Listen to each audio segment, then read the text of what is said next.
I'm putting my heart in this, dog. Let's go, man. Let's go.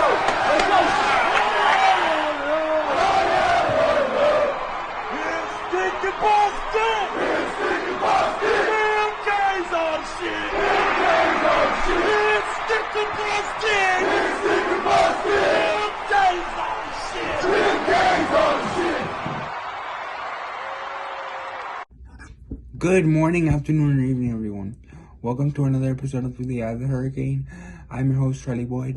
Now, today this will be a short episode as compared to most. I'm gonna talk today about what I think about the new building that was established on campus for the Miami Hurricanes football team. And let me just tell you, I saw, like many of you, I saw the rendering on Twitter, and it looks like a monstrosity, ladies and gentlemen.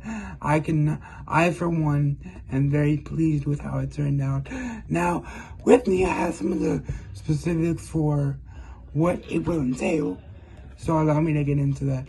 In level 1, this is according to Marcus Adelis on Twitter. He's the director, I believe, of player personnel.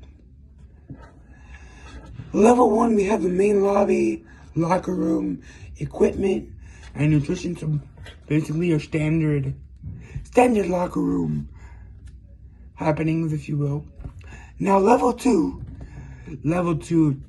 is quite tricky actually, because if you saw the tweet, there's nothing there. There's an emoji with a mouth shut by a zipper. So one can only presume that level 2 is something great. I think that it will be a secondary room, if you will, I think it'll be more of a war room, so to speak, where they can strategize, them being the coaches, they can strategize, plan, and go over what they're going to do for a specific position group that week. But like I said, that's just my guess. It is not available on the tweet that I'm reading right now, so one can only hope. Level 3, to me, level 3 really stood out because there we have athletic care, hydrotherapy, and I'm sure you know hydrotherapy is a big proponent on the recovery process. In terms of injuries, this can lead to anything from a cryogenic chamber to a pool. It can be a matter of anything, but I like the idea of having a hydrotherapy center, I guess you can call it. I don't know, this is all just details, so this is just pure speculation on my part, but I think it'll be nice to have hydrotherapy in the morning, because it can lead to quicker recovery, and the quicker players recover, the more they can be out on the field and doing what we love to watch them do every Saturday, which is playing. Level 4, we have the team auditorium and position meeting rooms. I think, first of all, I think that's great, because I think that if you separate them by position, again, I don't play sports. I'm not part of the football team. I don't know how position rooms are divided. So if you can let me know down below in the comments, I would appreciate that.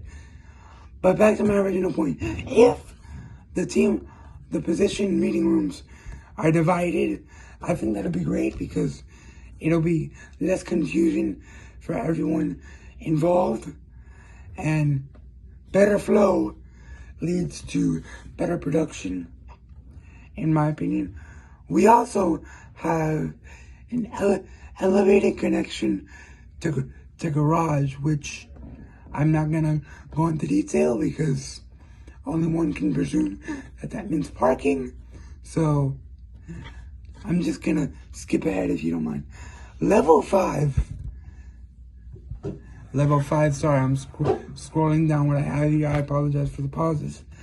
Level 5, we have the coaches' locker rooms for men and women staff, and men and women student staff as well, locker rooms.